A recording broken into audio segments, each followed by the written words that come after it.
The smoldering skies over Kareth Peak offered no welcome to those who approached the fortress, and I, Jared Howe, found myself trudging across the fiery plain beneath its looming silhouette, all while guarded by a party of sharp-eyed beast folk. Our negotiations had failed, a diplomatic endeavor gone awry, and the cost of that failure was now mine to bear. For I had been captured by these denizens of ash and stone. My wrists were bound by braided cords. The cords chafed at my skin, reminding me every moment that I was at the mercy of creatures whose culture was not well understood by my own kind. The ground beneath our feet, a brittle, black crust, emitted waves of heat that seemed to shimmer in the cracked air, as though the very spirit of the volcano simmered just beneath. Above me, the sun struggled to penetrate the dark blanket of volcanic ash, perpetually swirling from the crater beyond.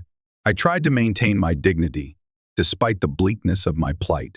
My uniform bore the crest of the Interplanetary Council, its delicate filigree now scuffed and smeared with soot. How differently I had envisioned my arrival here only days ago. I had come as a mediator, bringing promises of peaceful trade routes and forging a bridge between species. But the Kareth Peak tribe had ancient, painful memories of mankind's expansions, overshadowing the good intentions I had carried with me. Perhaps they believed I was the harbinger of yet another betrayal, one which they could not permit to unfold. So, I was taken, forcibly, without trial or courtesy. As we neared the fortress gates carved directly into a towering wall of volcanic rock, a hush came over my captors. I caught glimpses of some small retinue of their warriors, only half hidden in the thick gloom, their glowing eyes, reminiscent of ember-flecked coal, observed every step I took. The gates opened with an echoing groan. A guard, clad in rawhide armor blackened by soot, gestured sharply for me to proceed. The interior of the fortress was not dim as I expected, but glowed with a dull orange radiance, cast by channels of molten rock that coursed through carefully controlled troughs along the walls and floors. Heavy doors slammed shut behind me, sealing me inside a fiery domain far from the serene council halls where I hoped to broker goodwill. Now, confronted by the oppressiveness of the fortress, I felt small and uncertain. Some small, worried thought flickered in my mind. Would I ever escape, or would I be devoured by the living volcano upon which this entire place was built? Trudging onward, I was guided down a winding corridor that led deeper into the heart of Kareth Peak. The heat grew stifling, and rivulets of sweat trickled down my brow as I fought to keep my breath slow and steady. My captors exchanged few words, offering no explanation for their next steps. At last, we arrived at a thick metal door, which was pulled open with considerable effort. The guard pointed into the darkness beyond, giving me a nudge. I entered a cell carved from the very basalt that made up the mountain, its floor rough and uneven. The door slammed shut behind me. The only illumination came from a circular opening in the ceiling, through which I could see a swirl of ashes drifting across the sky. I stood alone in that chamber for what felt like hours, listening to the distant rumble of molten flows and the echo of footsteps outside. I thought of my home, of the council that had dispatched me with high hopes, and I could not contain a bitter sigh. But though I was alone, I was not entirely forsaken. A figure arrived at last, stepping from the shadows outside my cell. A guard, or perhaps a sentry, but distinct from the others. I beheld the shape of a wolf woman, upright and imposing, her features blending the sinewy grace of a woman with the powerful limbs of a wolf. Her fur was a charcoal gray, offset by eyes the color of molten gold. She wore no heavy plate, only a harness of toughened leather and a single pauldron on her left shoulder. Something in her bearing suggested authority. She approached, her head tilted, and I sensed that her gaze rested upon me with a curiosity or caution beyond mere duty. I stayed quiet, not wishing to provoke her. At length, she spoke in a voice that was low and husky. "You are the prisoner from the High Council." Then she paused, as though tasting the words. "My name is Ayla." That introduction alone stirred a strange relief in me, for it marked the first moment A member of this fortress had shown me the courtesy of a name, or even the courtesy of direct speech. I answered softly. Yes, I am Jared Howe. I came under diplomatic envoys, only to find I was unwelcome. She surveyed me from head to toe, as though weighing my words against my posture. The elders demanded your capture, Ayla explained. There was fear you would place our people in jeopardy. The old stories do not speak kindly of your kind. My kind can be treacherous, I replied, but not all of us are. I came with honest intentions. My only ambition was peace. She seemed to consider this. Then, with a short, clipped nod, she stepped back. We shall see. Jared Howe. And with that, she turned, leaving me once more with my thoughts. Yet I could not escape the faint glimmer I had seen in her eyes, a hint of withheld judgment, and perhaps a seed of cautious sympathy.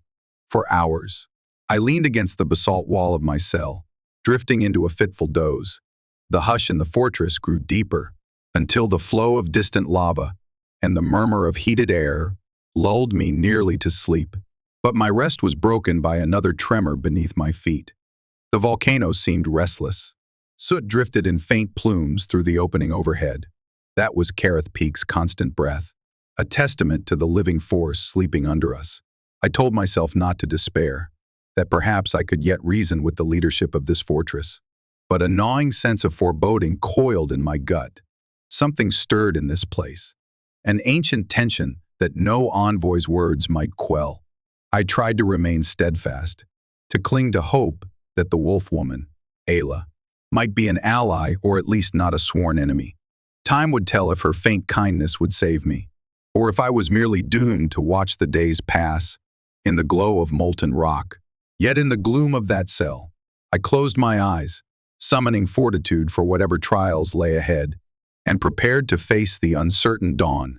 Thus began my captivity at Kareth Peak, where the planet's molten heart beat ominous and slow beneath my feet, and a pair of gold-flecked eyes lingered in my memory, the only warmth in a realm of smoldering suspicion. By the second day of my imprisonment, my throat felt raw from thirst, and my energy was sapped by the sweltering heat. Yet there was no point in calling out, for the cell walls absorbed every sound, leaving only the muffled echo of my own voice. At last, as my tongue clung parched to the roof of my mouth, the door scraped open, and I glimpsed a pair of strong hands pushing a tray of water and roasted meat within arm's reach. It was not Ayla who delivered it, but a guard with the same sharp-toothed muzzle I had seen on other beast folk. He sneered at me through the bars, as though harboring some private contempt. I said nothing, but merely nodded in grim thanks. The guard withdrew, leaving me to the meager comforts of hydration and nourishment. Even stale water was a gift beyond measure in that scorched domain, and the morsels of meat, though cold, were sustaining. The hours crawled by, measured in the trickling drips of water along the rough rock and the occasional shift in the hue of that hidden sun overhead, as the sky's swirling ash colored every passing hour in dark reds and browns. My mind drifted to the last transmissions I had sent to my superiors. Were they aware of my capture? Would they bargain for my release or plan a rescue? My imagination conjured entire squads of heavily armed Marines descending upon Kareth Peak. But I dismissed the notion as wishful fantasy. If negotiations had failed once, it was unlikely we would meet an easy solution now. On the morning of the third day, or what I presumed to be morning, Ayla returned. She stood just outside the cell, arms folded, her gaze unwavering. "It is time for you to stand before the elders," she said quietly. "They wish to hear your plea. Come." She led me through the corridors, the channels of molten rock casting dancing lights upon the basalt walls. The fortress was far from deserted. I passed many beast folk, both male and female, all marked with the strong features of wolves, foxes, and other canid lines. Some bore scars across their snouts, their ears notched from past battles. Others possessed an elegant fierceness, as though each sinewy movement was a testament to survival in this harsh environment. Yet every set of eyes I met was tinted with caution, if not outright hostility. "How is it?" I ventured to ask Ayla. that you speak my tongue so fluently." She cast a glance over her shoulder. "Our tribe has had contact with your kind before. Not all ended well, but we gleaned what knowledge we could. Language is a weapon or a shield, depending on who wields it." "That is true," I said softly. She walked on, silent again. Her posture as proud as any soldier I had encountered.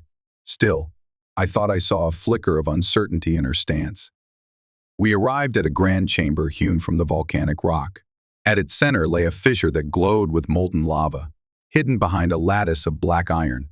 Arrayed around this opening, on tall basalt seats, were the elders of Kareth Peak's tribe. Their faces showed the ravages of age and the chiseling of adversity. Each had a unique blend of animalistic features, yet all wore expressions of austere gravity. One rose to speak, a venerable figure with graying fur around the muzzle and eyes clouded like obsidian. He introduced himself as Elder Karun. "Jared Howe," he intoned. "You stand accused of trespassing upon sacred ground with false promises. Speak your truth, so that we may judge." I took a breath, the heat intensifying around me.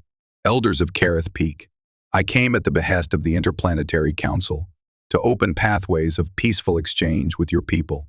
We know the legends say humans have pillaged your lands before. But I am not here to repeat that violence. My only mission was to propose an alliance, that we might benefit each other, forging trade in resources and knowledge." A rumbling of disapproval circled the chamber, and one of the elders, a female with a silver-streaked mane, growled, "The blood spilled by your kind is not forgotten. Countless cycles of woe have befallen us because of betrayal. Why should we trust you? Now," I forced myself to meet her gaze, "because we must break the chain of hatred. We cannot rewrite the past, but we can choose a different future. If you imprison me forever, or if I die here, you only confirm our mutual fear. I beg you, let me prove my sincerity." Elder Karun's eyes glinted. Words are carried away like smoke on the wind. Deeds, however, endure. His gaze drifted to Ayla. "You have observed this man. What is your judgment?" Ayla bowed her head, her voice measured. "He is earnest in speech, cautious, yet not trembling before us. He speaks as one who believes in his mission, but belief alone is insufficient." Another elder, a broad-shouldered wolf man, raised a gnarled staff. "Then let us test him in the fire right. Let him stand at the threshold, and see if the flame of Kareth Peak brands him a coward or a worthy soul." A hush fell over the elders, and the tension in the air became electric. Ayla's ears twitched, and I heard a faint note of concern when she said, "That is a perilous rite. Many among our own people cannot endure its demands." Elder Karun nodded. "We must see if his spirit stands unbroken by the weight of Kareth's breath. If he is found wanting, let the volcano claim him." I felt my heart pound as the significance of those words sank in. Some trial by volcanic flame, a test that might reduce me to ashes if I faltered. Yet I held my ground, for I could not afford to show fear. Not if I hoped to change their minds. "I accept. If that is your will, I will face the fire right." A rumble of approval rose from the assembled elders.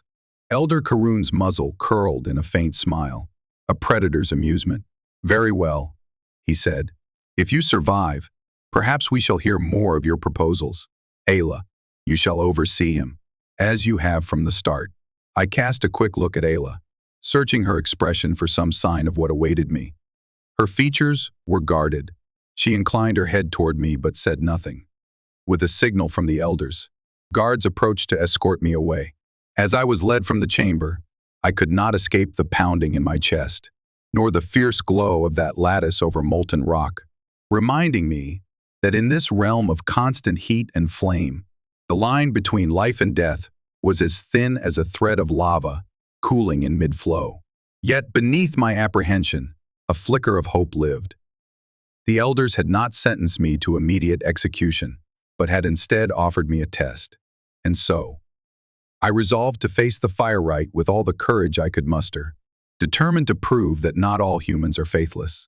Even if it meant stepping deeper into the fiery heart of Kareth Peak, I would endure, or be consumed in the attempt. My guards marched me through a maze of corridors toward a place deeper still within the fortress. The temperature grew suffocating, the walls glowing with veins of lava that pulsed like living arteries within the rock. My limbs felt heavy, my breath weighed down by the thick air. Yet I refused to yield to weakness. We stopped before a wide cavern, whose yawning entrance was carved with ancient glyphs depicting triumphs, tragedies, and testaments to the old ways of the beast folk. Beyond lay a platform of basalt, perched upon the edge of a roiling pit of magma. Heat shimmered in the air, and my skin felt as though it might blister from the merest touch. Ayla stood there, waiting, her arms folded, her expression stern. Guards fanned out, forming a circle around the cavern's edges. Elder Karun and two other council members arrived shortly after. With solemnity, they stepped forward, each carrying a symbol of their station, Karun's staff, inscribed with swirling runes, the second elder's long-bladed spear, the third's hammered bronze shield. Ayla alone appeared unarmed, save for the tension I sensed in her coiled muscles and watchful eyes. Jared Howe, Karun's voice resounded over the molten pit. You stand at the threshold of the fire rite. Few among our tribe undertake this trial lightly, for it tests not only body, but spirit. Should your resolve falter, the flames will claim you. He raised his staff toward the pit. Step forward. Bear yourself to the heat and endure. My throat was parched, my heart thrumming against my ribs. I hesitated only a moment, then nodded. Following a gesture from Ayla, I stripped off my outer garments, leaving only a single layer of cloth that clung to me. The searing air felt like a living force against my exposed skin. Elder Karun began a chant, joined by the other elders. The language was guttural, filled with sharp consonants and rolling cadences that echoed through the cavern, reverberating off the basalt walls. With each syllable, I felt an intangible pressure weigh upon me, as though the spirit of the volcano was stirring. Ayla gestured for me to approach the edge of the pit. Sweat dripped into my eyes, nearly blinding me with salt. My mind screamed with warnings about the scorching heat, the precarious ledge, the lethal cauldron below. But I forced myself onward. My footsteps echoed on the obsidian-smooth basalt, and the smell of sulfur filled my nostrils. Breathe, calmly, Ayla said in a low murmur, stepping behind me. The heat will overwhelm you if you panic. Steady your heart. Her quiet voice offered a slender lifeline in that infernal place. I closed my eyes, drew in a breath that burned my lungs, and eased my heartbeat into a steadier rhythm. Karun's staff slammed against the basalt with a resonant clang, and the chanting reached a crescendo. In that moment, I felt a pulse of energy surge upward from the magma, enveloping me in a wave of scorching air. It felt as though invisible flames licked at my skin. My every instinct screamed to pull back, to flee, to spare my flesh from the searing onslaught. Yet I stood firm, planting my feet. I let out a cry of pain and defiance as the molten waves roiled below, spitting sparks of ember and flame. But I did not retreat. My vision blurred. The edges of my consciousness flickered, as though I were on the brink of collapse. I could feel the powerful, primal force of the volcano testing me, demanding I bow or be destroyed. Sweat poured off me, and my lungs felt scorched. My eyes fixed on the swirling glow beneath me. I called upon every fiber of my will, reminding myself of why I had come, of the hope I carried for a peaceful accord, of the possibility that not all differences need end in bloodshed. If I yielded now, if I let myself crumble, that possibility would die with me. Seconds stretched into eternity. The chanting went on, a relentless tide of incantations. I sensed movement behind me, as though Ayla were pacing with tense anticipation. My legs trembled, and a wave of dizziness threatened to topple me into the molten abyss. But then, in the midst of that torment, something remarkable happened. A subtle, cooling presence enveloped my mind, fleeting yet distinct. Whether it was the result of my own resolve or some ephemeral spark of the volcano's own spirit, I could not say. In that instant, The heat, though still agonizing, became bearable, and my shaking limbs found stability. I lifted my gaze to meet Elder Karun's obsidian eyes. The chanting faded. A hush settled over the cavern, broken only by the restless burbling of magma. Karun inclined his head slowly, as though granting me a measure of respect. "You stand unbroken," he said, his voice low and grave. "Kareth Peak's flame has not consumed you. The fire rite has witnessed your endurance."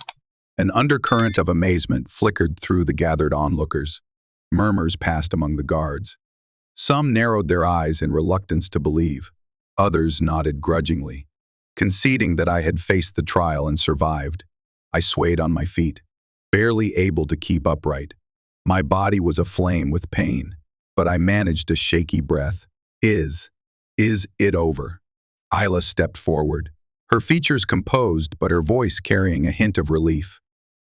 "Yes, Jared, you have proven your resolve. Come away from the edge before it claims you." My vision dimmed for a moment, and I felt strong arms catch me as I stumbled. My surroundings became a haze of heated air and swirling shapes. The last sensation I had before surrendering to darkness was the feel of Ayla's solid grip, steady and unyielding, pulling me back from the precipice of that fiery chasm. When my consciousness returned, I found myself in a smaller chamber, with rough basalt walls, but a more temperate environment. My skin felt scorched, yet whole, though the memory of the heat lingered in my every breath. I discovered a rough pallet under me, a jug of water nearby, and bandages on my arms and chest, as though someone had tended to the worst of my burns. Ayla was there, seated by a small vent of cooled air that filtered in from above. She watched me silently for a moment, then spoke. "Many thought you would perish, or beg for mercy at the last moment." I tried to sit up, grimacing at the pain that lanced through my muscles. "I had to show you, all of you, that my resolve is honest." She nodded, her gold-flecked eyes unreadable.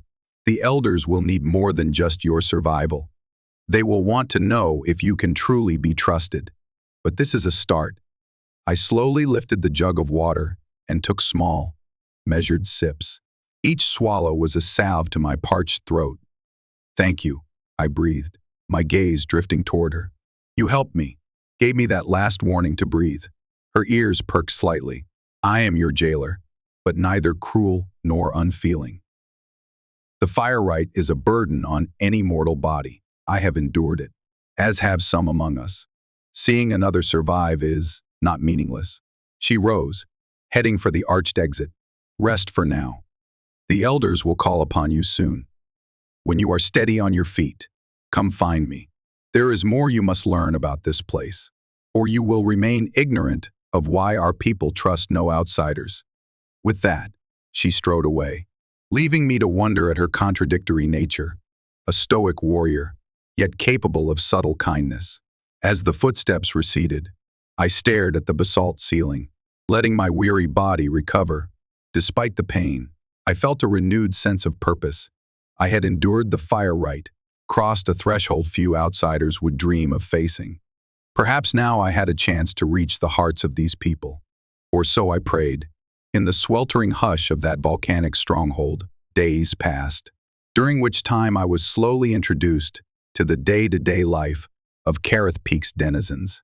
The elders had deemed that while my fate still hung in balance, I was no longer to be confined in the deepest cell. Instead, I was permitted limited freedom to walk through designated corridors, always under watchful guard, and to speak with those who would entertain my questions. I quickly learned that my greatest source of information was Ayla, who seemed ever present. Each morning, she arrived outside my chamber, guiding me through the fortress's hallways, pointing out storerooms where dried provisions were kept, or armories lined with archaic but fearsome weapons wrought from volcanic iron. The beast folk used the lava for forging, harnessing the intense heat to shape their metal. At times, I marveled at the ingenuity that had blossomed in such a harsh domain. It became evident that Ayla commanded respect from many. Guards parted for her without question. Even the elders inclined their heads slightly in her presence. Once, curiosity overcame me, and I ventured. You seem to hold a significant rank here. Are you one of their captains? She paused in the corridor, her muzzle drawing into a slight frown. I am recognized for my skill, but I do not bear the official rank of captain. Our society values prowess and wisdom. I have proven my worth many times in battle, and so I am permitted to oversee matters of security. I nodded, noticing how her claws tapped against the basalt floor when she was lost in thought. Then I'm grateful you've taken an interest in my case. You could have simply left me to rot. She shrugged, her expression guarded. I was ordered by Elder Karun to watch you, to ensure you do not pose a threat. But she hesitated for a fraction of a second. I am also curious about you, about humans who speak of treaties yet endure our fiery trials. Her words warmed me, though, in this place. It was hardly needed. I pressed gently. What do you want to know? She averted her gaze, her ears tilting backward. The old stories say humans have cunning minds and hungry hearts, that they take what they desire and devour the rest. Yet, you have shown resilience, a willingness to sacrifice. How does that align with the legacy of your people? I let out a soft breath. We are many. Among us, there are those who are greedy and those who are noble. It is my hope that future generations learn from the mistakes of the past, but I can't rewrite history. All I can do is prove, here and now, that I am not your enemy. Her eyes flickered to me. Words. But your actions thus far, I do not know, she said softly. I sense truth in you. That, for the moment, was enough. We continued our patrol of the fortress.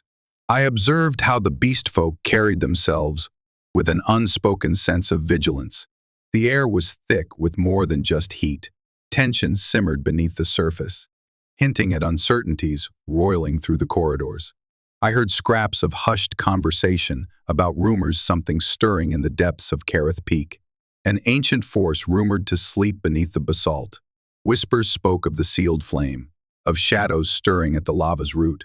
Whenever I inquired, the guards quickly changed the subject, telling me to focus on my own precarious status. Ayla, too, grew tight-lipped about the matter, as though uncertain if she ought to confide in me. Nevertheless, I noticed her ears twitch whenever the subject surfaced, revealing an unease she tried to hide. Then came the day Elder Karun summoned me again to the Grand Council chamber.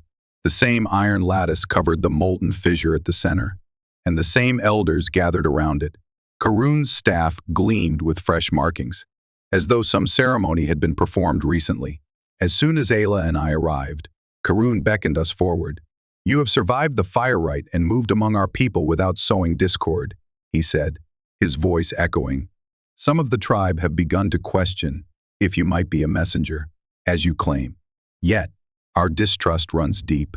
There is more to prove. I braced myself, recalling too well the agony of the last trial. Name your terms. A low growl built in Karun's chest. Our tribe stands upon the precipice of strife, he said in a dark tone. Not only from outside threats, but from within. Some among us would awaken that which must remain sealed, an ancient power sleeping in the molten veins below. They believe unleashing it would grant us dominion over our enemies. But they are fools, he added bitterly, for that power cannot be tamed. I noticed Ayla's posture stiffen beside me, her eyes narrowing. Karun continued, if you indeed wish peace, then aid us in preserving it. Root out the traitors who conspire to break the ancient seals. Surprise shot through me. Me. How could I possibly help with that? Your own warriors would be far more qualified. Karun banged the staff against the ground. Sparks of molten flecks shot from the fissure. We have watchers, yes, but those who conspire in darkness are not so easily unmasked. The traitors hide among us, taking advantage of the fortress labyrinth to gather. They may believe your presence is a distraction for our defenses. Perhaps you, an outsider, might see signs we have overlooked. Even if your only use is as bait, so be it. I bristled at the idea of being used, but I could hardly object. He was offering me a chance to earn their trust and, perhaps, to prevent some catastrophe. I will help, I said. If there is a threat to your people, I'll do what I can to avert it. A momentary flicker of approval lit Karun's eyes. Good. We have no illusions that you do this solely for our sake. But if it proves your sincerity, so be it. Then he turned to Ayla. You shall aid him in this. Whether you trust him or not, remain at his side and ensure he does not stray from his promise. Both your fates now entwine. Ayla inclined her head, a gesture of acceptance. I glanced at her, noting the tension in her posture, the slight way her claws flexed against the basalt floor. She was no more comfortable than I was, yet neither did she protest.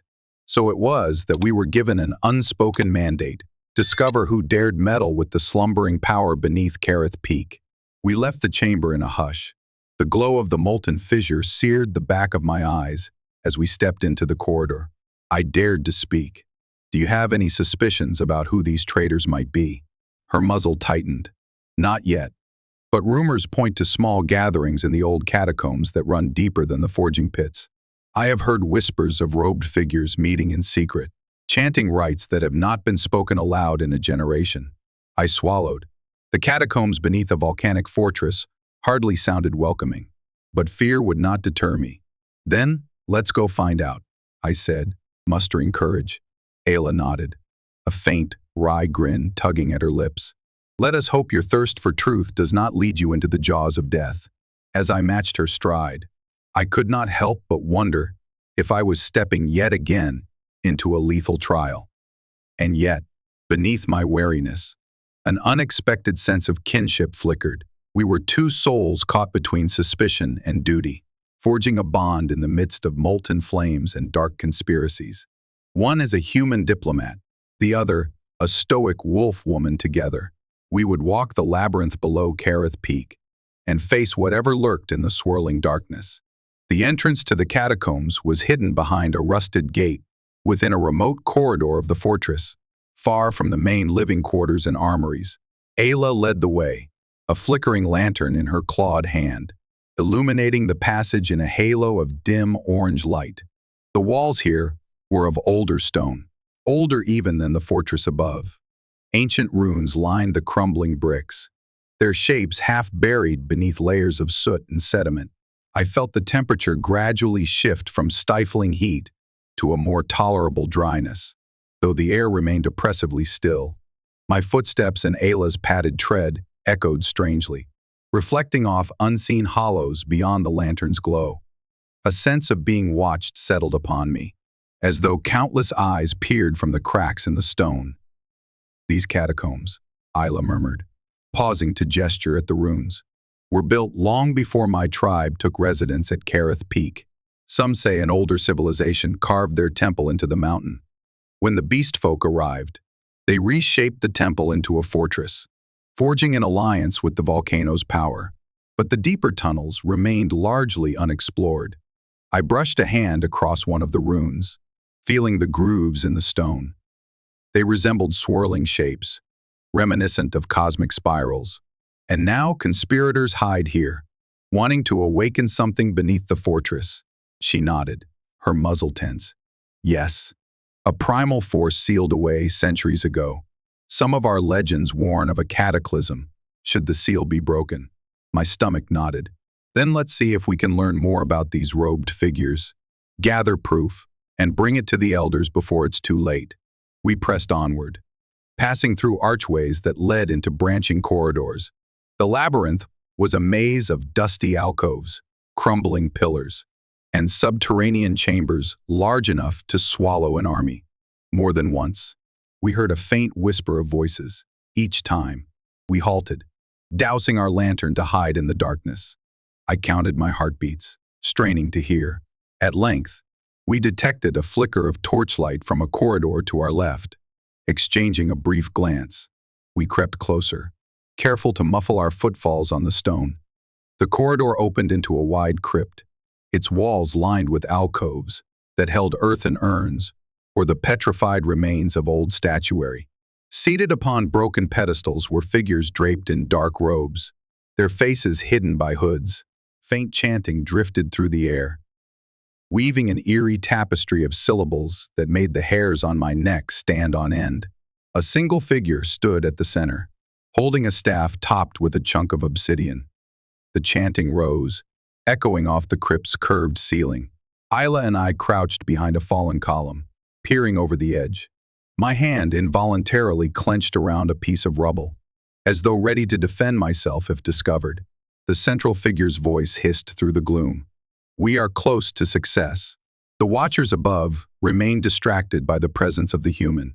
They do not realize how near we are to unlocking the seal. We shall harness the raging heart of Kareth Peak and bend it to our will. A chorus of voices answered in agreement. My pulse raced. They knew of my presence, and they were using it as part of their plan. Worse yet, they truly believed they could tame whatever was sealed beneath the basalt. A smaller robed figure stepped forward. Master. The old runes describe a series of wards that must be deactivated in sequence. We have found 2 already, and soon we will access the 3rd in the forging pits. The leader nodded. Then go. Ensure the wards are broken without alerting the others. Once done, the final step will be upon us. I felt Ayla's muscles tense beside me, a low growl forming in her throat. She kept it contained, but the fury in her eyes was unmistakable. The conspirators were numerous, and we were just 2, armed with nothing more than a lantern and our wits. Then, the chanting resumed, and as if cued by some unspoken signal, the conspirators extinguished their torches in a swift motion, plunging the crypt into darkness. Ayla stiffened, motioning for me to remain still. My heart pounded, knowing that our meager cover might be exposed if anyone ventured in our direction. Slowly, one by one, the robed figures began filing out through another passage, their footsteps disappearing into the distance. We waited until the last echo died away, until the crypt was silent and empty, save for the lingering echo of malevolent purpose. Ayla exhaled, her voice a whispered rasp in the dark. They intend to break the wards that keep the sealed flame dormant. If they succeed, the eruption of Kareth Peak may be inevitable.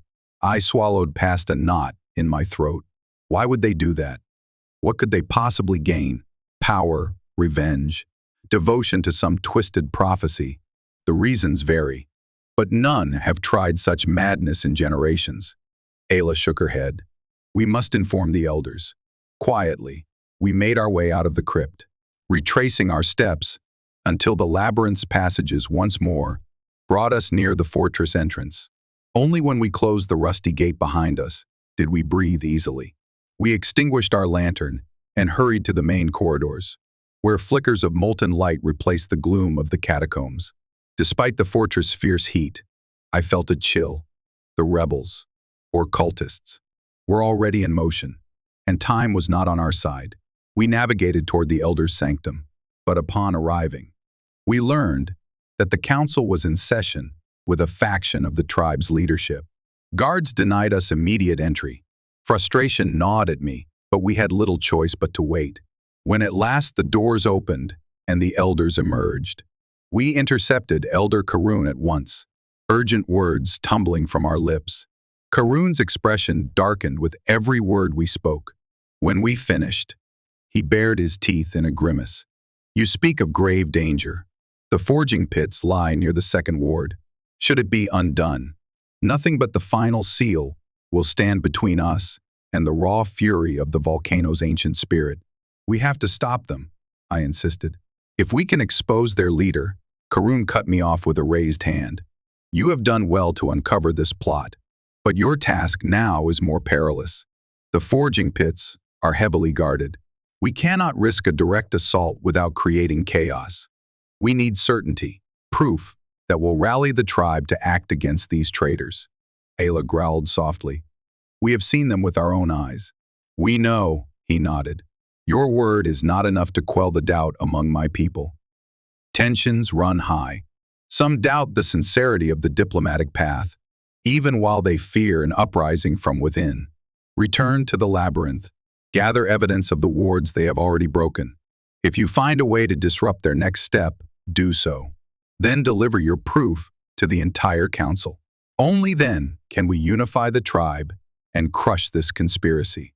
I exchanged a glance with Ayla, my gut twisting at the notion of returning alone to that subterranean web. Yet I saw no other option. The weight of the fortress, the safety of thousands, hung upon our actions. "We'll go," I said, my voice steady, despite my racing heart. "But we'll need help, or at least supplies." Karun's muzzle parted in a humorless grin. "Yes, you shall have them. I will see you outfitted, and assign 2 of our most trusted guards to accompany you discreetly. Seek me out again before you descend." With that, the elder stormed away, staff clacking against the heated floor. Ayla turned to me, tension etched in her eyes. "We are few against a hidden many, but we must succeed." I placed a cautious hand on her arm, feeling the latent strength there. "Let's do what must be done. Together." She did not shrug me off. For a moment, we stood in silent communion, 2 reluctant allies on a path as treacherous as the molten flows beneath our feet. Then, releasing a pent-up breath, we parted to gather whatever resources we could. There was no time to waste, for the hours slipped by with each breath of the volcano, and we had only just begun our descent into the labyrinth of shadows, where robed conspirators plotted the awakening of a power that could devour us all. Our return to the catacombs was swift, but not rash, true to his word. Elder Karun had provided gear, flasks of water, hardened leather bracers to protect our arms, and a pair of short swords crafted from black volcanic steel. 2 guards accompanied us, twins named Loran and Sorath, wolf brothers who seemed to speak solely in terse gestures and low growls.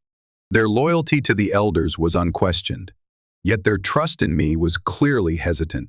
"You step carefully," Loran said as we approached the labyrinth gate.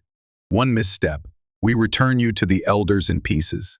His tone was neither threat nor jest, but a statement of fact. If I proved false, they would kill me. I offered only a curt nod. "Understood." Ayla led the way, each of us slipping through the iron gate into the stale corridors beyond. The swirl of dust and the hush of ancient stone greeted us once more. We crept through the warren of chambers, mindful of potential ambushes. Torchlight had been replaced by the steady glow of our own lantern, which Loran carried to keep Ayla's hands free. Sorath took the rear, eyes scanning for movement. We aimed to locate the wards, those hidden seals rumored to keep the ancient power contained. From the conspirators' conversation, we gathered that one was near the forging pits, another in these depths. The question was, how to identify a centuries-old ward? It was not long before we noticed unusual markings etched into the floor near a collapsed hallway. Strange geometric patterns glowed faintly when exposed to the lantern's light, reminding me of the runes we had seen. They formed a ring, roughly 3 meters across, centered on an upraised altar of obsidian. A sense of weight or pressure hung in the air, as if the atmosphere itself vibrated with suppressed energy. Ayla knelt beside the marking, running her claws along the lines. "This must be one of the wards," she whispered. "I can feel the remnants of power here." Loran sniffed. "But it's quiet. The conspirators have already been here, perhaps." Sorath pointed to scorch marks along the altar's edge. "Someone performed a ritual, left these runic remains in ashes." My stomach twisted. We had arrived too late. The ward was compromised. The conspirators were moving quickly. We stood in the ring of runes, trying to glean any clue that might aid us. But the energy once bound here was largely drained. After searching the area, we found little more than scattered traces of black wax from melted candles and fragments of burned parchment bearing cryptic symbols. We pressed on, determined to find the next ward, or catch the traitors in the act. The labyrinth twisted deeper, the floors sloping downward, lit only by the soft circle of lantern light. As we progressed, the temperature rose, and I could sense we were nearing the forging pits from below. Distant clangs of metal on metal reached our ears, echoing like muffled thunder from the unseen chambers above. This was where the beast folk shaped their arms, harnessing streams of molten rock. The conspirators must have chosen it for their next act of sabotage, well aware that the tribe needed those forges for survival and defense. We found ourselves entering a subterranean gallery, supported by towering basalt pillars. Strange. Life-size statues of robed figures stood in alcoves along the walls, carved from the same volcanic rock. Their faces were featureless, their arms raised in silent supplication. The flicker of lantern light gave them an eerie semblance of life. Suddenly, Ayla hissed a warning. She doused the lantern, plunging us into near darkness. She gestured for silence, and I strained my ears. Through the gloom, faint footsteps echoed, dozens of them. A smoldering glow emanated from an adjacent corridor, and robed silhouettes appeared, forming a line that advanced toward our position. We ducked behind a cluster of statues, hearts pounding. From the darkness, I counted at least a dozen conspirators, many carrying torches or staves.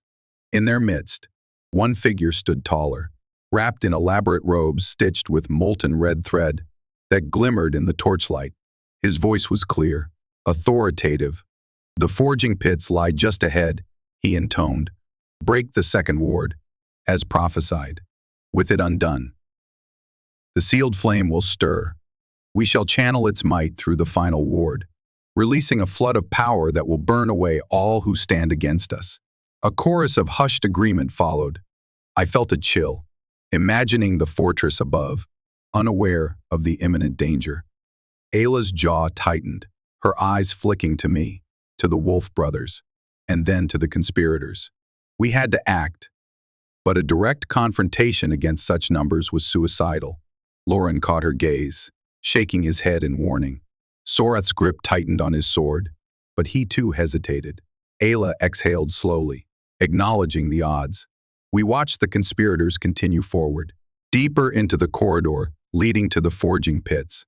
Once they passed, we dared to release a collective breath. "We have to get ahead of them, or flank them," I whispered. "They'll break the ward if we wait."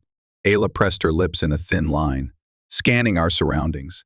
"There's another way into the forging pits," she said. "A service tunnel used to funnel cooled air in times of extreme heat. It connects from the next hallway, if I recall correctly." We nodded. Without further debate, we slipped in the opposite direction, circling around the labyrinth with hurried steps. My mind churned. If we could intercept the conspirators before they desecrated the second ward, we might prevent or at least delay the impending disaster. The service tunnel we sought was a cramped, twisting passage, cut from rough stone with barely enough space for us to crouch our way through. Pungent mineral smells assaulted us, evidence of the molten flows somewhere close by. The journey seemed to last an eternity. But at last, the tunnel widened into a grated opening that overlooked the forging pits. Peering through the grate, we saw the forging pits in all their blazing glory, a vast chamber where the floor was lined with channels of molten rock. Smiths hammered at anvils set upon raised platforms, forging weapons and tools from a special ore found only in Kareth's depths. The air shimmered from the heat, and columns of steam rose where water was channeled to cool the metal. But the usual bustle of work was absent. Instead, scattered about were wounded beast folk, smiths who had apparently tried to defend their territory. A group of robed conspirators patrolled the forging pits, forcibly keeping the workers at bay. At the far end, near a chiseled dais, stood a massive basalt monolith carved with runes that glowed with internal fire. No doubt, this monolith was the second ward. The tall, robed leader from earlier busied himself with an ornate staff, chanting in a low, pulsing cadence. His disciples formed a ring around him, chanting in harmony. The forging pit's flames guttered, almost as if the very air was being drained of energy to feed their dark ritual. Lauren growled. "They've already claimed the place, taken the Smiths by surprise. We can't face them all head on," Sorath said. I swallowed hard. We might not need to. If we can disrupt their ritual or weaken the staff, we might halt the unsealing. Then we can rally whoever still stands. Ayla nodded, eyes narrowed in focus. "We'll need a diversion. Jared, take Lauren and circle left around the pits. Sorath and I will loop right. Once in position, we strike simultaneously from two sides. Sow confusion. We aim to break the staff or disrupt the circle." "Agreed. Agreed," we echoed. Carefully, We pried the grate loose, dropping down onto a small ledge above the forging floor. From there, we descended a series of precarious steps cut into the rock. The robed figures were preoccupied with their chanting, but a few stood on guard, scanning the pit's perimeter. We advanced silently, hearts pounding. My grip on the short sword was clammy. I had never before needed to wield a blade in earnest. Yet the memory of the fire rite emboldened me, reminding me that I had already faced the fury of Kareth's heat and survived. Adrenaline surged, carrying me onward. Lauren and I crept behind a row of half-finished metal sculptures, the heat radiating from their still glowing surfaces. We could see the circle of conspirators on the dais. The robed leader raised his staff, which began to glow with an unearthly light. He chanted words that rasped through the cavern. Awaken, ancient might. Hear your children's call. Break free from the chains of the unworthy. At that moment, Ayla and Soreth made their move on the opposite flank. A shrill whistle echoed, and an unfortunate guard was snatched into the shadows, muzzle clamped by Soreth's clawed hand to stifle any cry. The circle of robed figures wavered, some spinning around in alarm. I gritted my teeth, steeling myself. Now, I whispered to Lauren. We burst from hiding, charging toward the dais. A few conspirators leapt forward, brandishing knives or staves. Lauren engaged them with a savage snarl, his sword flickering in arcs of molten reflection. I angled toward the dais, setting my sights on the staff that anchored the ritual. Torches fell, sparks crackled, and the forging pit's glow mingled with the swirl of battle. The clang of steel against volcanic iron rang in my ears. I glimpsed Soreth grappling with a hooded figure at the dais' far side, while Ayla streaked past, her claws raking an enemy's hood aside, revealing the wild eyes of a fanatic. Amid the chaos, I scrambled up the dais steps. The robed leader pivoted, his obsidian staff raised in defense. He uttered a guttural snarl, voice laced with unearthly vigor. You cannot stop destiny, human! With a forceful lunge, I swung my short sword at the staff, but the leader parried, and a spark of arcane energy crackled where our weapons met, sending a jolt up my arm. I stumbled, nearly losing my grip, laughing. The leader swept the staff in a wide arc, unleashing a wave of scorching air.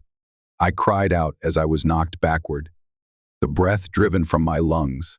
Blinking through the haze, I saw him raise the staff again, chanting words of power that reverberated through the dais. The monolith's runes brightened, growing dangerously close to full activation. My mind flashed with the dire consequences if that second ward fell. Summoning the last reserves of my determination, I pushed to my feet and lunged once more. This time, I feinted low, then pivoted, driving the sword toward the staff's tip. The robed leader reacted too slowly. Steel met obsidian with a sharp crack, and the top third of the staff shattered. Energy discharged in a violent burst, knocking both of us off our feet. Dazed and panting, I rolled to the side, expecting some final blow. But the robed leader lay sprawled, the remnants of his staff fizzling with broken power. Around us, the ring of conspirators collapsed into disarray. Ayla and Soreth had cut through their defenses, while Lauren subdued the last of the cultists near the dais. The broken staff's aura flickered, and the monolith's runes dimmed slightly, as if the attempt to break the ward had faltered. A triumphant snarl from Ayla signaled the end of the skirmish.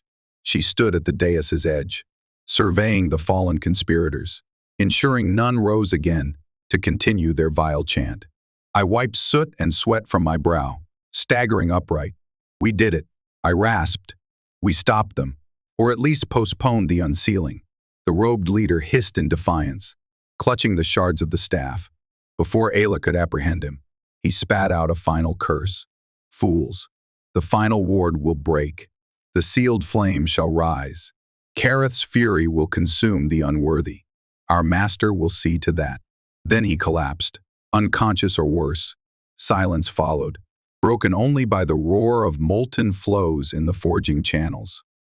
Tentatively, I approached the monolith, carefully placing a hand on its carved surface.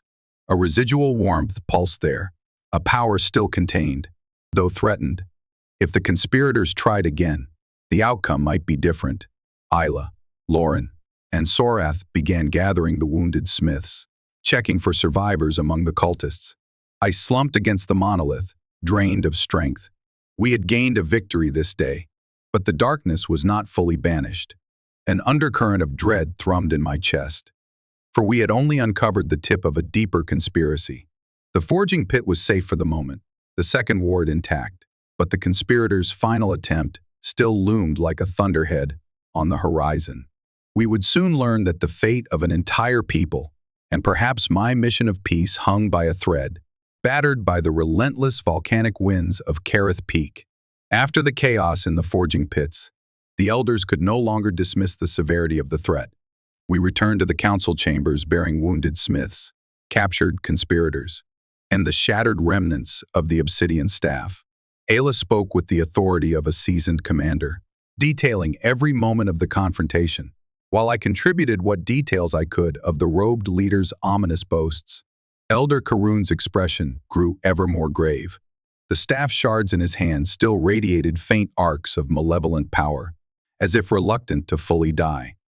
Finally, he set them aside, meeting our gazes with weary resolve. The final ward must be secured at all costs, or else everything we have built will be swallowed by the sealed flame's fury. Kareth Peak itself could erupt in a cataclysm. Our ancient compacts with the volcano's spirit would become meaningless. Some in the council demanded immediate purges, scouring every corner of the fortress for conspirators. Others worried that such drastic measures would spark panic among the populace, weakening their unity if the final conflict erupted.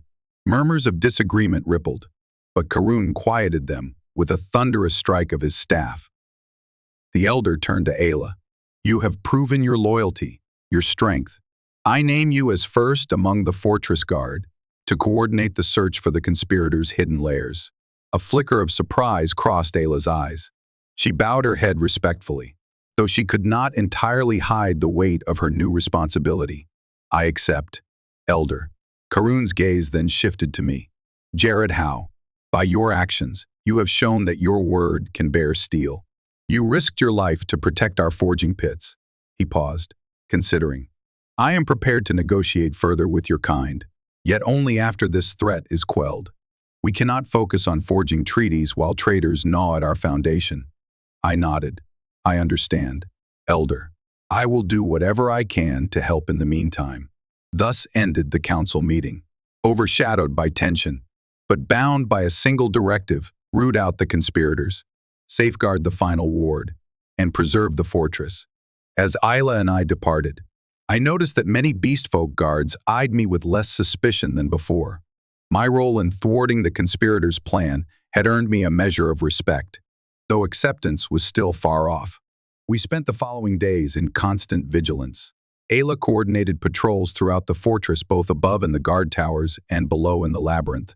The forging pits were heavily secured, and the monolith remained under watch day and night.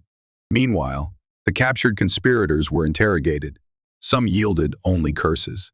Others remained silent, but a few confessed bits of information, naming other potential traitors or rumored hideouts in the deeper catacombs. Our investigations led to frequent nights in dark tunnels, scanning for hints of subversive gatherings. We discovered hidden alcoves filled with stolen scrolls, remnants of arcane runes, and caches of black candles. We captured more suspects, though the top leader, a shadowy figure rumored to be even more dangerous than the robed priest at the forging pits, remained elusive. Through it all, a curious bond formed between me and Ayla, where once I sensed only her cautious watchfulness. Now I saw hints of companionship. We shared water from the same flask, studied cryptic runes side by side, and exchanged the occasional wry grin after a narrow escape. Despite the tension and the threat of looming disaster, our dynamic began to shift. I recall one evening, after a long patrol that yielded little progress, we rested near a lava flow. The fortress's design included corridors open to the molten river below, letting the heat and glow rise up to warm the stone. There, we found a ledge shielded from direct blasts of heat. Ayla sank down with a tired sigh, leaning her back against the basalt wall. I joined her, my limbs aching from the day's exertions. You didn't have to stand against those conspirators, she mused, staring at the glow of molten rock. You could have left that to our guards. I shrugged. It was the right thing to do. If we can't stand together against a threat, how can we ever hope for peace? A hint of a smile curved her muzzle. Indeed. You humans are surprising at times. I studied her silhouette in the orange light, noticing the way her ears angled slightly toward me, as though listening for sincerity. You beast folk are also quite remarkable, I replied. Your culture, your devotion to this mountain. It's unlike anything I've known. In my own world, so many have forgotten to live in harmony with the land.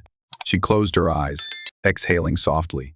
We have no choice but to adapt to Kareth's will. The volcano is our cradle and our jailer. To live here is to understand that we must respect its fury, or perish. Silence followed, broken only by the distant roar of molten flows. In that hush, our shared burdens felt lighter, if only for a fleeting moment. I watched Ayla's expression, recalling the first day I met her, when she was but my stern jailer. Now, she seemed more than a captor or a guard. She had become a partner in danger, and something deeper flickered in the space between us. Abruptly, she rose, as though shaken by that unspoken tension. We should rest properly, she said, a note of formality returning to her voice. Tomorrow, we descend again into the lower catacombs. I stood, nodding. Right. Let's go. We parted. Yet as we stepped away, I felt a pang of longing for that quiet moment. Little did I know how much that feeling would guide my thoughts in the trials yet to come. For the fortress still labored under fear, and the conspirators would not cease until the final ward lay shattered. If we were to find peace between our people, and perhaps in the unspoken bond forming between a wolf-woman warrior and a human envoy, we would have to face greater perils still. The next morning, I awoke to a summons from Elder Karun. As I dressed quickly in my soot-stained garments, dread flickered in my stomach. There had been no time for respite or pleasant dreams. The fortress thrummed with tension, as if the air itself knew something terrible was coming. A guard guided me to a private chamber off the main council hall. There, I found Karun hunched over a table etched with runic diagrams, his eyes shadowed with fatigue. Ayla was already there, standing at his side. A third figure joined them, an old shaman named Metanon, his muzzle frosted with age, his robes bearing the swirling symbols of Kareth's spiritual tradition. We've gained new information, Karun said without preamble. A conspirator confessed before succumbing to his wounds. He spoke of a hidden temple, buried deep beneath the labyrinth, where the final ward is kept. My heart quickened. So that's where they aim to unleash the sealed flame, Karun nodded, gesturing to the runic diagrams. They depicted a large cavern shaped like the inside of a dome, ringed with pillars. At the center, an ancient altar stood guard over something marked only as the seal. Strange symbols spiraled around it. If they break the seal, the full wrath of Kareth will be unleashed. The fortress, the tribe, all at risk. Metanon spoke in a thin, raspy voice. Legends say the old race once tried to command the volcano's spirit, forging a living weapon. The attempt nearly shattered the land. The survivors sealed it away, leaving wards to guard against any who might be foolish enough to repeat their folly. Ayla folded her arms. We must reach that hidden temple before the conspirators can. Do we know how to find it? Karun tapped the diagrams. From what we pieced together, the entrance is a submerged gate accessible only when the molten flows shift at certain intervals. In other words, you must wait for the tide of lava to recede, revealing an old pathway. That moment comes but once every full cycle of the sun. A cycle was roughly a day, by my best estimation. Ayla nodded. Then we have precious little time to prepare. I cleared my throat, glancing between them. You want me along, too. Karun met my gaze, his expression stony. You have proven yourself valuable, though you remain an outsider. Yet you hold the trust of my best warrior, he said, nodding at Ayla. We cannot spare our top fighters from guarding the fortress above. So yes, you will go with Ayla, accompanied by a small elite group. Find the temple, secure the seal, if possible, capture or eliminate the conspirators' leader. That is our only hope. My stomach churned at the thought of facing that unearthly power, but I set my jaw in determination. I'll do it. Metanon stepped closer, placing a small, carved talisman in my hand. It depicted a stylized flame circled by a wolf's silhouette. Take this and keep it close, the old shaman urged. It carries the blessing of Kareth's benign aspect to guide and protect you in the depths. I thanked him softly, sensing the faint warmth of the talisman in my grip. Then, the meeting concluded. Ayla and I left together, wordless but resolute. Our path was clear, if not straightforward. Descend into the labyrinth's farthest reaches, time our passage with the lava's retreat, and find the ancient temple before the conspirators could complete their ritual. The hours leading up to our departure passed in a blur of preparations. Ayla oversaw the selection of our elite team, while I assisted with provisioning. We had to travel light, lest we be slowed in the labyrinth's hazards. Among our company were Loran and Sorath, their unwavering loyalty invaluable, plus two more seasoned warriors, HFY and Taran, both bearing the scarred muzzles of hardened veterans. As the fortress readied for nightfall, we gathered near the labyrinth gate, checking weapons, supplies, and the timing of the molten tide. Ayla's gaze lingered on me, her expression neutral. You are certain of this path? I managed a tight smile. It's the only way. My people's hope for peace. Your people's survival. It all depends on stopping them. Besides, I owe you for saving my life more than once. Her ears flicked. You owe me nothing, but your presence. I do not mind it. That admission, terse as it was, warmed me more than any lava flow could. Then let's finish this, I said, a determined edge in my voice. We descended into the catacombs, our footsteps echoing in the gloom. The labyrinth felt more sinister than ever, as though it resented our intrusion. Shadows danced on the walls, conjured by flickering lantern light.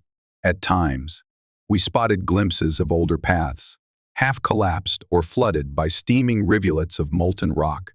The cycle of the lava's ebb and flow was governed by tectonic forces deep in the planet's core. Unpredictable, yet cyclical. All we could do was trust the old maps and hope the path would open as foretold. Hours passed. We encountered little resistance, but we remained vigilant, knowing the conspirators might lurk in ambush. Then, deep in the winding corridors, we heard the distant rush of molten streams. Following the sound, we emerged into a large cavern where a turbulent river of lava cut across our path. It boiled and surged, blocking access to a stone archway on the far side. Now we wait for the tide to recede, Ayla murmured, setting her pack down. The gap will be brief. Loran and Sorath took up defensive positions, scanning the darkness. HFY and Taran sat to one side, sharing a swig of water. I stood near Ayla, watching the lava swirl. The raw power held a strange fascination, beautiful, yet deadly. I recalled how the fire rite nearly overwhelmed me, and felt a flicker of awe that these beast folk had managed to build a life in such a domain. Minutes turned to an hour, then two. At last, we saw it. The lava's flow began to slow, the red-hot current dipping lower, exposing a rough basalt causeway. Swiftly, we rose to our feet, checking gear. Ayla gestured for us to move out. The causeway was scorching to the touch, still radiating heat that shimmered in the air. We hurried across, boots crunching on slag like stone. At times, rivulets of molten rock still slipped over the edges, hissing with steam. The sweltering air scoured my lungs, but adrenaline pushed me onward. Once we reached the far side, we passed beneath the archway, entering a tunnel lined with ancient carvings of serpentine shapes, devouring flames. An uneasy hush fell. This is it, Taran said, voice low. The path to the hidden temple. We pressed on, the corridor spiraling downward. The air seemed heavier, as though laden with centuries of sorrow. In the half-light, I could see worn glyphs on the walls, depicting scenes of robed figures raising pillars of fire, confronted by a monstrous serpent or dragon, possibly a representation of that lethal power they once tried to control. Soon, the corridor opened into a cavern so vast I could not see the far wall. Tall basalt columns supported a dome-like ceiling, from which stalactites dripped with glowing embers. In the center stood a raised platform, ringed by obelisks carved with intricate runes. Beneath the platform, molten channels frothed, forming a churning moat of lava. Atop it all was an altar of black stone, overshadowed by a shimmering barrier of energy, the final ward. My breath caught. I sensed the ancient power thrumming through the air, like the hum of a slumbering colossus. Ayla laid a hand on my shoulder, guiding me behind a fallen pillar. The others followed suit, crouching low. "Look," she whispered. We peered into the gloom, discerning a gathering of robed figures around the altar, chanting in low voices. They bore staves and daggers etched with glowing runes. And at the center of their formation stood a tall, imposing figure whose robes were dyed in swirling patterns of crimson and black. His face was partially hidden by an ornate mask resembling the snout of a wolf crest. But from his posture and the aura around him, I felt a malevolent intelligence that eclipsed all the other conspirators we had faced. The chanting reverberated off the columns. Sparks of fiery energy coiled around the altar's surface, colliding with the shimmering barrier. A hairline fracture glowed across the barrier's center, signifying the conspirators' progress in breaking it. Ayla's clawed hand tightened on my arm.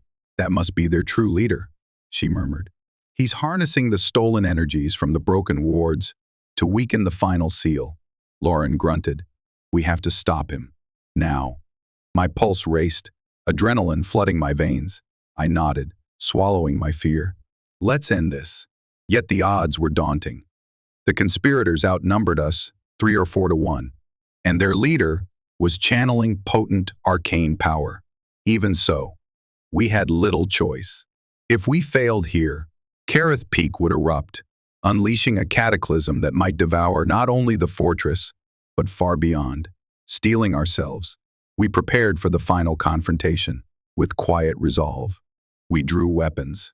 For the sake of 2 worlds, mine and theirs, we would face the heart of the ancient flame, trusting in the unsteady alliance forged between human envoy and wolf-woman warrior to hold us steady through the furnace of battle. In hushed tones, we formed a plan. Ayla would lead Lauren, Soreth, NYX, and Taryn in a frontal assault, drawing the conspirators away from the altar. I, though not the most formidable in combat, would attempt to disrupt the leader's ritual, aiming to prevent the final seal from breaking. The risk was tremendous, but time was short. The wards had already begun to crack. We spread out, taking positions behind towering pillars. I crouched near the edge of the molten moat, close enough to feel the scorching heat against my skin. Across the cavern, the conspirators continued their chant, oblivious to our presence. I could see the tall leader, staff raised high, arcs of fiery energy dancing around him.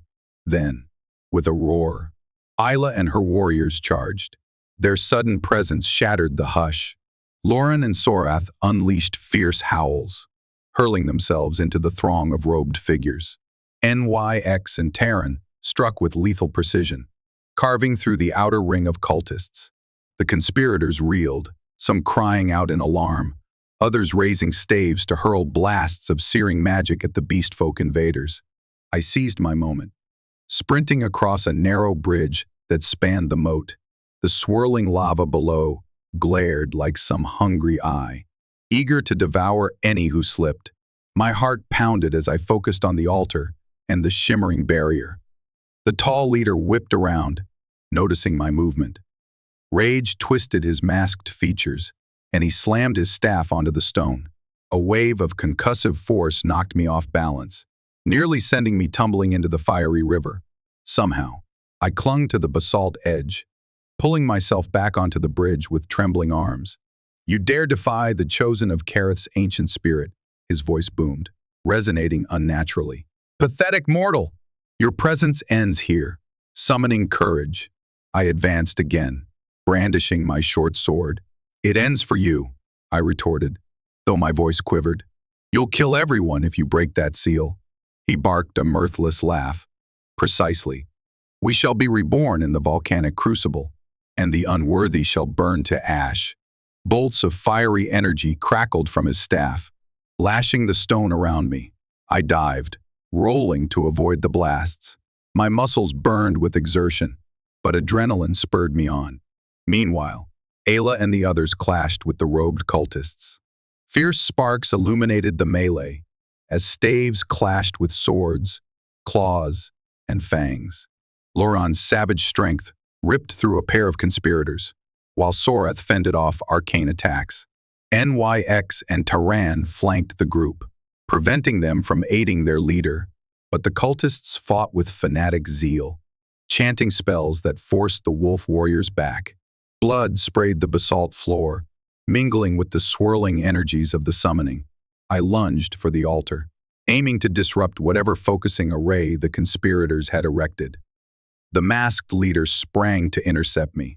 Our blades met in a shower of sparks, my short sword clashing against his staff's obsidian tip. An unholy heat pulsed from the staff, threatening to blister my skin. Gritting my teeth, I pushed forward. He was larger and stronger, yet I refused to yield, recalling the fire rite that once tested my flesh against the volcano's fury. For a moment, we locked eyes. The malevolence behind his mask glowed like cinders. "Why do you fight for these beasts?" he hissed. "They have scorned your kind.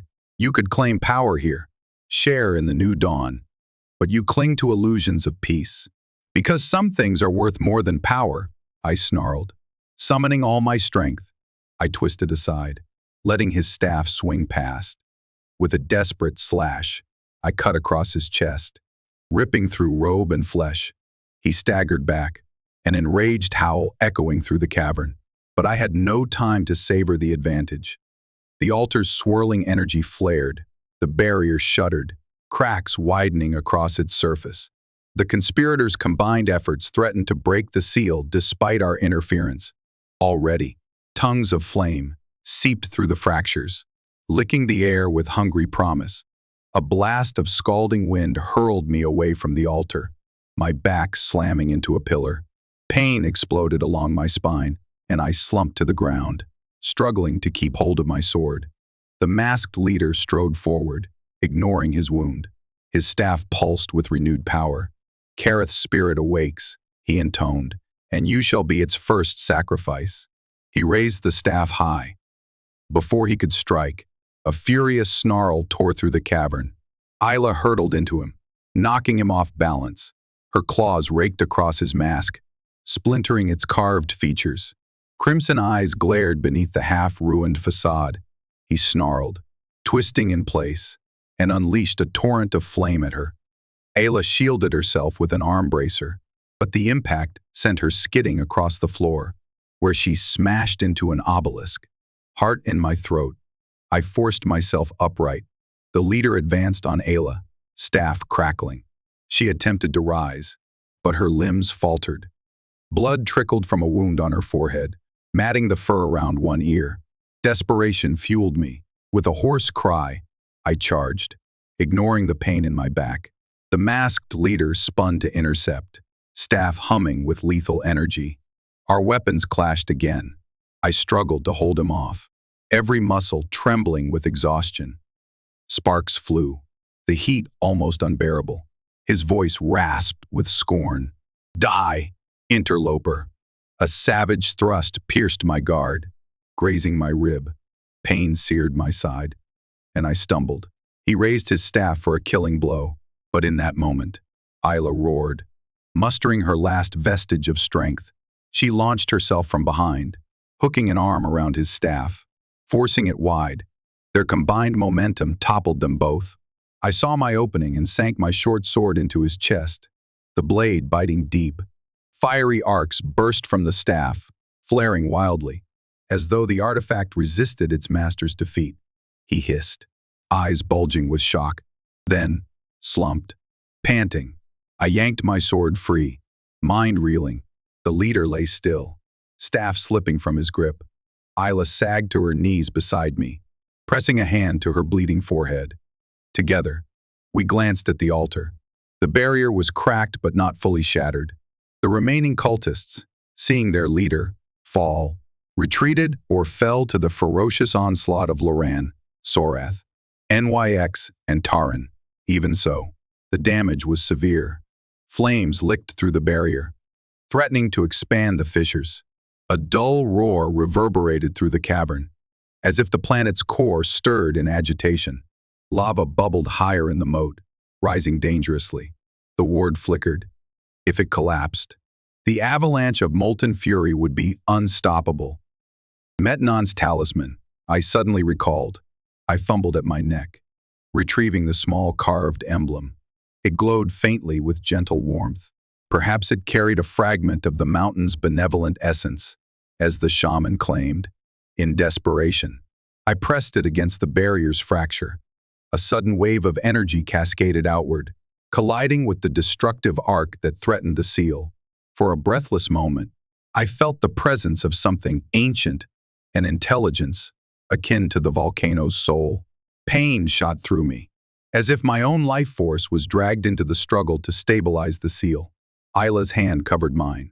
Her own spirit braced against the tide of molten power. I sensed her presence as well, a fierce loyalty forging a channel of strength between us. In that ephemeral instant, we shared not just the heat of battle, but a deeper recognition. We were bound by purpose, by trust, and perhaps by something more precious that blossomed in adversity. The cracks slowed, the barrier trembling at the edge of collapse. But the combined presence of the talisman, Ayla's indomitable resolve, and my unwavering hope for peace staved off the final breach. Slowly, painfully, the fracture sealed. The flames receded like a snarling beast forced back into its cage. The cavern's roar subsided to a subdued rumble. Then, with a crackle of dissipating energy, the barrier stabilized once more. We collapsed against each other, gasping for air, battered and bruised but alive. The remaining cultists either lay unconscious or fled. Loran and Sorath marched forward, ensuring no foe remained to threaten the ward.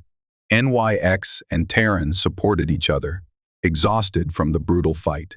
The threat was ended. The final seal endured. Kareth Peak would not erupt in cataclysmic fury, at least not this day. And as the volcanic hush settled over the ancient temple, I glanced at Ayla, seeing in her eyes the reflection of the same wonder I felt, a silent acknowledgement that we had faced the darkness together and prevailed. In the wake of our victory, we painstakingly made our way back through the labyrinth, carrying our wounded. Each step reverberated with the knowledge that we had saved Kareth Peak from a threat older and more treacherous than any of us had fully comprehended. The conspirators' network lay in ruins, their leader vanquished, the ancient seal held firm. Our arrival at the fortress gates was met with a hush of awe.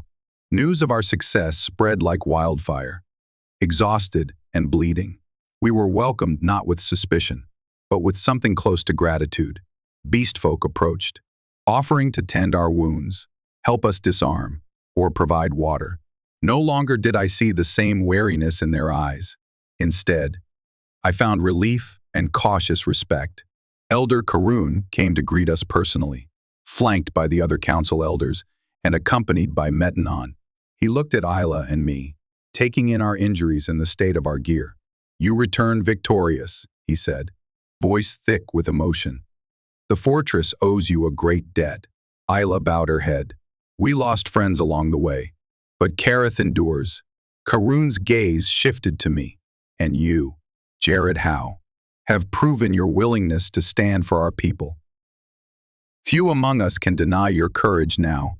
I dipped my head in acknowledgement, words failing to capture the weight of all we had endured. The elder placed a hand on my shoulder. "We will speak of treaties and alliances. But first, rest. Let us tend your wounds." With that, they guided us to the fortress infirmary, a series of chambers where the walls still shimmered with subdued heat, enough to keep the cold at bay without stifling. Medics, Both beast folk and a few allied healers from smaller neighboring tribes worked diligently. I found myself laid on a stone cot, my side throbbing where the masked leader's staff had cut me. Though each breath pained me, I felt relief that the burden was over. The conspirators' threat quelled. Ayla refused any bed for herself until she was certain of my condition. She loomed nearby, arms folded, her fur still matted with blood and soot. The medics gently cleaned the wound on her head, applying a salve that numbed the pain. After some time, a female medic with fox-like features approached me, her voice soothing. "Your wound will heal. A few days of rest, and it should not trouble you overmuch." I thanked her quietly. Once she left, Ayla stepped closer, her gold-flecked eyes intense. "You fought well," she said softly. "I thought I would lose you back there." A wry laugh escaped me. I nearly tumbled into the lava at least thrice, but we both made it. We all did. She studied me, uncertainty flickering across her features. "Jared," she began, hesitating over my name, as if it were still new on her tongue. "Why? The bond we forged out there, in the heart of the seal. I felt your spirit meld with mine." My heart pounded at her words.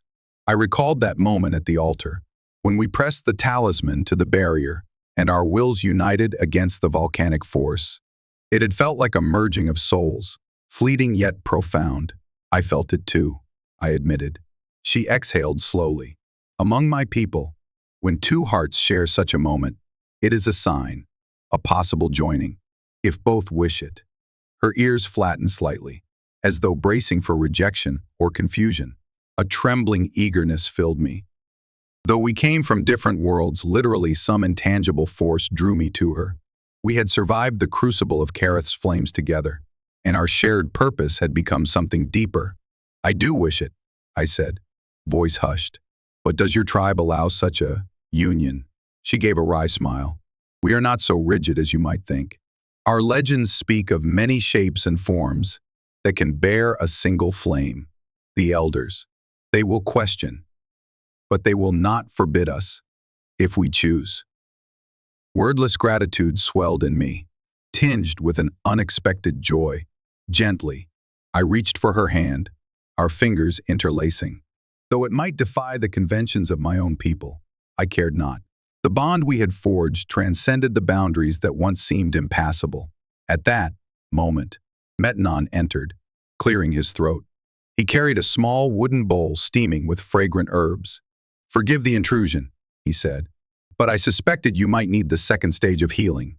Also," he glanced at our clasped hands, a faint smile creasing his wizened muzzle. "I sense a deeper matter here, one that calls for the right of the bound ember. Should you choose to pursue it?" Ayla nodded. "We do." Her simple statement sent a shiver through me. Metnon's eyes glimmered.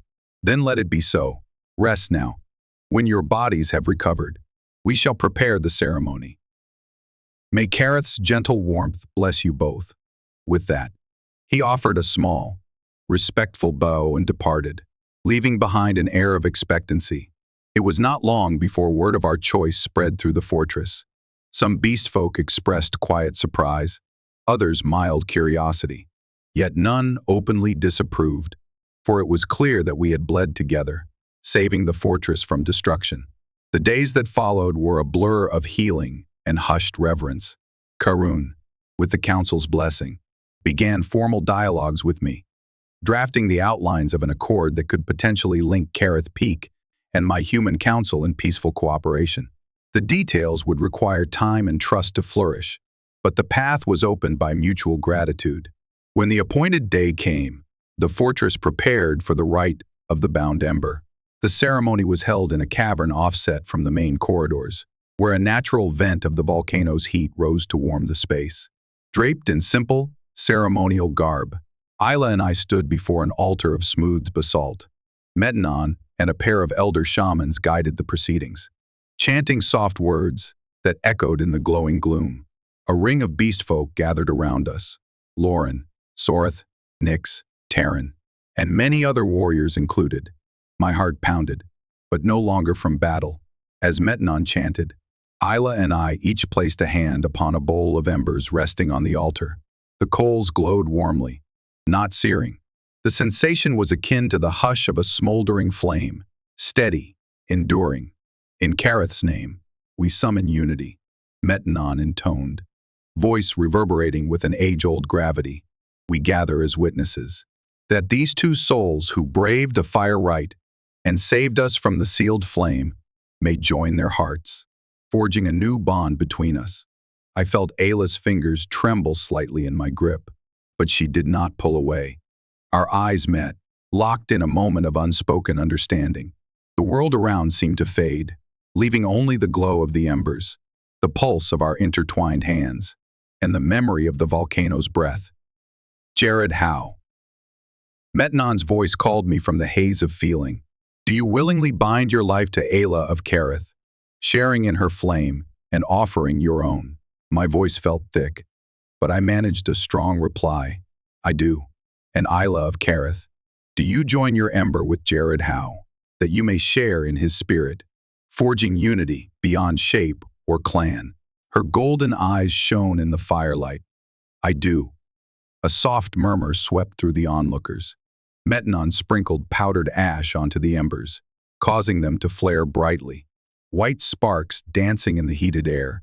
Then, with a solemn motion, he guided our clasped hands to the embers, letting the warmth wash over us. It felt like the hush after a thunderstorm, a calm acceptance of the flame's power. I sensed Ayla's breath hitch, felt my own heart lighten. When the glow receded, Metanon raised his arms. By the witness of Kareth Peak, the flame is shared. Go forth as bound spirits, and let this union stand against the storms of fate. A soft cheer rose, subdued yet earnest. Lauren and Soreth hammered their fists against their chests in a show of respect. NYX and Taran exchanged knowing grins. Others murmured blessings or congratulatory words in the old tongue. In that swirl of acceptance, I turned to Ayla, seeing the reflection of the embers dancing in her eyes. She reached out, sliding her arms around me. Our embrace felt as natural as breathing, the final seal of a bond that might once have been unthinkable. In the days following our union, the fortress resumed its familiar rhythms, but with a renewed sense of optimism. The conspirators' downfall removed the immediate threat of cataclysm, although pockets of dissent remained. Those loyal to Kareth Peak's survival now held undeniable sway. The forging pits returned to operation, forging new weapons and tools, not for war against humans, but for the fortress's continued prosperity. Representatives from my council eventually arrived under safer terms, welcomed by Elder Karun and the tribe's leadership. Standing in the very same courtyard that once held me captive, I watched as guarded conversations grew into cautious smiles. The negotiations would be complex, bridging centuries of mistrust. Yet the presence of Ayla by my side, my partner in both life and alliance, served as a tangible testament to the possibilities of unity. We guided the council envoys through the fortress, showing them the forging pits, the living quarters, and even a carefully supervised glimpse of the labyrinth. Though not its darkest reaches, the delegates were awed by the harnessed lava flows, the grand basalt architecture, and the proud resilience of the beast folk. Though some among the tribes still eyed the newcomers warily, none could deny that a bridge had been formed. At one point, an envoy, a woman named Ambassador Rena, approached me with wide-eyed wonder.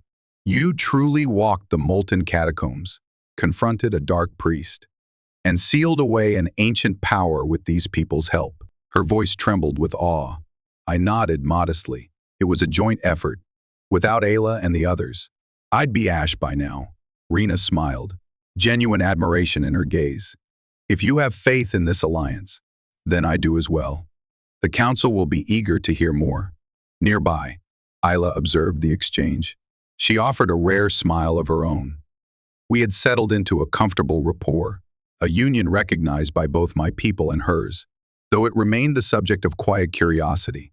More than once, I caught sidelong glances from the fortress inhabitants or the human envoys, who whispered about the improbable union of a beastwoman and a human. But the hush never carried disapproval. If anything, It was a testament to a new chapter unfolding in the fiery domain of Kareth Peak. During evenings, we often returned to the place where we first shared a moment of closeness, the ledge overlooking the molten river, shielded from the harshest heat. In that private glow, we talked of the future. Could our worlds truly intertwine, forging trade routes, cultural exchanges, or even cross-species families someday? The possibilities awed and unsettled us both, but we faced them with cautious hope. Time passed in the fortress, measured in the rumble of lava flows and the forging of new packs. The ancient catacombs still lay beneath, silent guardians of the sealed flame. But we had proved that vigilance, unity, and courage could preserve peace.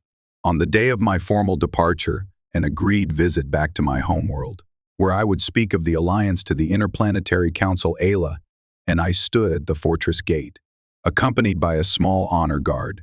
Elder Karun placed a firm hand on my shoulder. "Go," he said. "Tell your people that Kareth Peak welcomes honorable ties, that we will not let old scars rule our future." "I will," I promised. "And I'll return soon." Ayla clasped my hand, gold-flecked eyes reflecting the smoldering sky.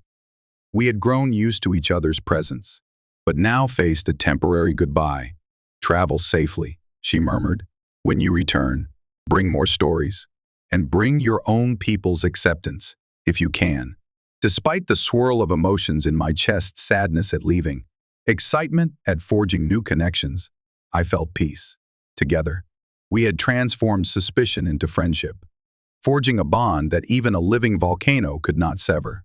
I stepped beyond the gates, dust swirling around my boots. In the distance, the plains of blackened rock stretched under an ash-hued sky. My escort and I began the journey that would carry me away from Kareth Peak, though not from the memory of its volcanic heart, nor the bond I now shared with a wolf woman who had once been my jailer. Far behind, the fortress loomed like a carved promise against the horizon, a testament that two worlds could indeed meet, and that hearts united by fire could usher in a dawn of hope. The path ahead remained uncertain, but with the sealed flame subdued below and a new alliance burning bright above, I walked onward, certain that happiness would find us all in time.